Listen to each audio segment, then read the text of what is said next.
আসসালামু আলাইকুম সম্মানিত দর্শক শ্রোতা, আমার দেশে আমার মা ইউটিউব চ্যানেল এবং ফেসবুকের পক্ষ থেকে আপনাদের সবাইকে জানাচ্ছি আন্তরিক শুভেচ্ছা ও প্রাণ ঢালা অভিনন্দন। সম্মানিত দর্শক শ্রোতা, বাংলাদেশের রাজনীতিতে আজ এমন একটি ঘটনা ঘটেছে যেটি আগামী কয়েকদিনের মধ্যে সবচেয়ে আলোচিত রাজনৈতিক খবরগুলোর মধ্যে একটি হতে যাচ্ছে। আপনারা জানেন যে বিএনপি মহাসচিব জনাব ফখরুল ইসলাম আলমগীরকে রাষ্ট্রপতি হিসেবে দলীয় প্রার্থী ঘোষণা করেছে বিএনপি, এবং এই দলীয় প্রার্থী ঘোষণা করার পর এই খবর শুনেই জনাব ফখরুল ইসলাম আলমগীর দুইটা ঘটনা ঘটিয়েছে। সেই ঘটনাগুলো কি, সেগুলি আপনাদের সামনে তুলে ধরব। শুধু প্রার্থী বলেই থেমে থাকেননি, দল রাষ্ট্রপতি পদে মনোনয়ন পাওয়ার পর মির্জা ফখরুল ইসলাম আলমগীর তিনি যে সারাটা জীবন দলের পিছনে দেশের প্রতি ভালোবাসায় দেখিয়েছেন এবং এই দীর্ঘ 17 বছর তিনি যে জেল জুলুম অত্যাচার নির্যাতন সয়েছেন, এবং যত নির্যাতন সয়েছেন বিএনপির কোনো মহাসচিব এত নির্যাতন কোনোদিন সয় নাই। তারই জন্যই তিনি এইবার পেয়েছেন সর্বোচ্চ উপহার। এখন প্রশ্ন হলো যে বাংলাদেশের রাষ্ট্রপতি এটা একটি খুবই গুরুত্বপূর্ণ পদ, এই পদে কেন জনাব মির্জা ফখরুল ইসলাম আলমগীরকে বেছে নিল বিএনপি? রাষ্ট্রপতি হলে বাংলাদেশের রাজনীতিতে তার ভূমিকা কতটা বদলে যাবে? 20 আগস্ট নির্বাচন কি শুধু আনুষ্ঠানিকতা, নাকি এখানে অন্য কোনো রাজনৈতিক সমীকরণও আছে? আজকের ভিডিওতে আমরা আবেগ নয়, তথ্য ও রাজনৈতিক বাস্তবতার আলোকে বিষয়গুলো বোঝার চেষ্টা করব। আসলে আজ কি ঘটেছে, প্রথমে আজকের ঘটনাটা পরিষ্কার করে নেওয়া যাক। মির্জা ফখরুল ইসলাম আলমগীরকে রাষ্ট্রপতি নির্বাচনের দলীয় প্রার্থী হিসেবে চূড়ান্ত করে এরপর তার পক্ষে রাষ্ট্রপতি নির্বাচনের মনোনয়নপত্র নির্বাচন কমিশনে জমা দেওয়া হয়েছে। রাষ্ট্রপতি নির্বাচন অনুষ্ঠিত হওয়ার কথা 20 আগস্ট 2026। এখানে গুরুত্বপূর্ণ বিষয় হলো মির্জা ফখরুল ইসলাম শুধু বিএনপির একজন নেতা নন, তিনি দলের দীর্ঘদিনের মহাসচিব এবং বর্তমানে বাংলাদেশ সরকারের গুরুত্বপূর্ণ মন্ত্রণালয়ের দায়িত্বে ছিলেন। তাই তার রাষ্ট্রপতি প্রার্থী হওয়া মানে শুধু একজন প্রার্থীর পদ পরিবর্তন নয়, এটি বিএনপির ভিতরের নেতৃত্বের কাঠামো একটি পরিবর্তনের সূচনা করেছে।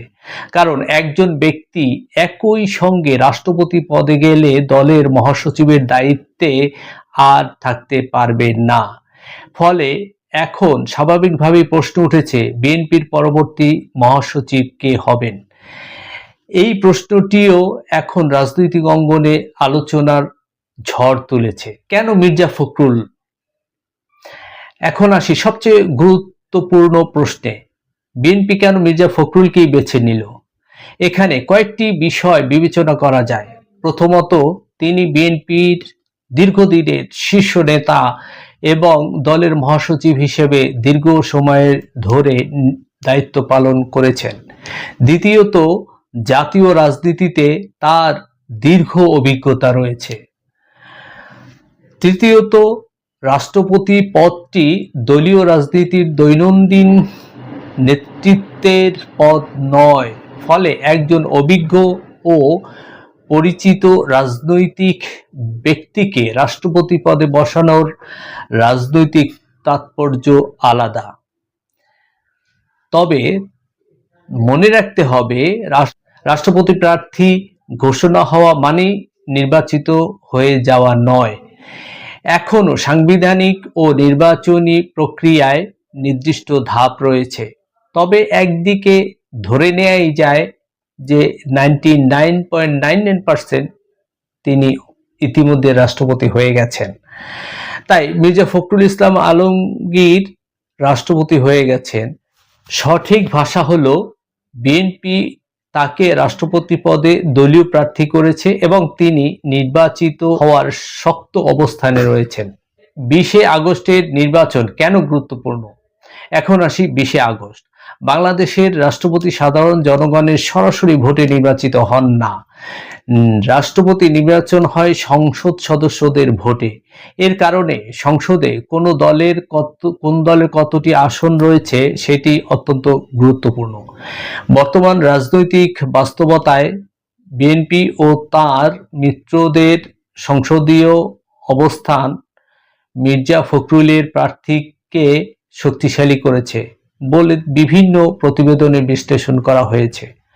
অন্যদিকে জামাত নেতৃত্বাধীন বিরোধী জোট liberal Democratic party chairman colonel অবসরপ্রাপ্ত অলি আহমেদকে রাষ্ট্রপতি প্রার্থী করেছে বলে প্রতিবেদন এসেছে। অর্থাৎ নির্বাচনটি পুরোপুরি একক প্রার্থী ভিত্তিক হবে নাকি প্রতিদ্বন্দ্বিতার মধ্য দিয়ে হবে তা মনোনয়ন যাচাই ও নির্বাচনী প্রক্রিয়ার উপর নির্ভর করে। যদিও এখানে ধরে নেওয়া যায় মির্জা ফখরুল ইসলাম আলমগীর রাষ্ট্রপতি হয়ে গেছেন, কিন্তু রাজনৈতিকভাবে সবচেয়ে বড় প্রশ্ন হলো রাষ্ট্রপতি নির্বাচনের মাধ্যমে বাংলাদেশের ক্ষমতা ভারসাম্য কি পরিবর্তন আসতে পারে? রাষ্ট্রপতি হলে মির্জা ফখরুল ইসলাম আলমগীরের ভূমিকা কি হবে? এখানে একটা ভুল ধারণা দূর করা দরকার। বাংলাদেশের রাষ্ট্রপতি রাষ্ট্রের সর্বোচ্চ সাংবিধানিক পদ থাকলেও সরকারের দৈনন্দিন নির্বাহী ক্ষমতা কেন্দ্র রাষ্ট্রপতির কার্যালয় নয়। প্রধানমন্ত্রী ও মন্ত্রিসভাই সরকারের নির্বাহী কার্যক্রমের মূল দায়িত্ব পালন করে। তাই মির্জা ফখরুল রাষ্ট্রপতি হলে তাকে সরকারের প্রধান বলা যাবে না, বরং তার ভূমিকা হবে রাষ্ট্রের সাংবিধানিক প্রধান হিসেবে। তবে একজন অভিজ্ঞ রাজনৈতিক নেতা রাষ্ট্রপতি হলে রাজনৈতিক এবং সাংবিধানিক দিক থেকে তার অভিজ্ঞতা বিভিন্ন ক্ষেত্রে গুরুত্বপূর্ণ হতে পারে। বিশেষ করে সাংবিধানিক দায়িত্ব, রাষ্ট্রীয় প্রতিষ্ঠানগুলোর সঙ্গে সমন্বয়, বিদেশি রাষ্ট্রের সঙ্গে রাষ্ট্রীয় সম্পর্ক এবং জাতীয় গুরুত্বপূর্ণ বিভিন্ন বিষয়ে রাষ্ট্রপতির সাংবিধানিক ভূমিকা, এসব জায়গায় তার দীর্ঘ রাজনৈতিক অভিজ্ঞতা প্রাসঙ্গিক হতে পারে। সবচেয়ে বড় পরিবর্তন বিএনপির মহাসচিব কে হবে? এখন আসুন বিএনপির দিকে। মির্জা ফখরুল রাষ্ট্রপতি পদে গেলে বিএনপির নতুন মহাসচিব নির্বাচন করতে হবে। এটা ছোট কোনো পরিবর্তন নয়, কারণ মহাসচিব হচ্ছে দলের সাংগঠনিক কর্মকাণ্ডের অন্যতম গুরুত্বপূর্ণ কেন্দ্র। কে নতুন মহাসচিব হবেন? রুহুল কবির রিজভী নাকি অন্য কোনো নেতা? এটি এখনই নিশ্চিত করে বলা যাবে না, কিন্তু নতুন মহাসচিব নির্বাচন বিএনপির ভবিষ্যৎ সাংগঠনিক রাজনীতিতে গুরুত্বপূর্ণ প্রভাব ফেলতে পারে। অর্থাৎ একজন নেতার রাষ্ট্রপতি প্রার্থী হওয়া একই সঙ্গে দলের ভিতরে নতুন নেতৃত্বের জায়গাও তৈরি করেছে। সাধারণ মানুষের জন্য এর অর্থ কি?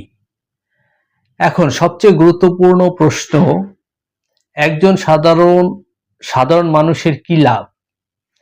রাষ্ট্রপতি কে হলেন এটি অবশ্যই গুরুত্বপূর্ণ, কিন্তু একজন সাধারণ মানুষ আরো বেশি জানতে চান চাকরি কোথায়, দ্রব্যমূল্য কমবে কি, আইন শৃঙ্খলা পরিস্থিতি কেমন হবে, দেশে রাজনৈতিক স্থিতিশীলতা আসবে কি, বিদেশি বিনিয়োগ বাড়বে কি, বিদ্যুৎ ও জ্বালানি পরিস্থিতির উন্নতি হবে কি।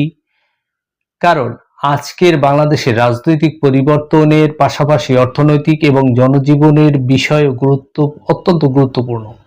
সুতরাং শুধু ব্যক্তি পরিবর্তন নয়, রাষ্ট্রের প্রতিষ্ঠান কতটা কার্যকর হবে, অর্থনীতি কতটা স্থিতিশীলতা আসবে এবং জনগণের জীবনযাত্রা কতটা উন্নত হবে সেটি শেষ পর্যন্ত সবচেয়ে বড় পরীক্ষা।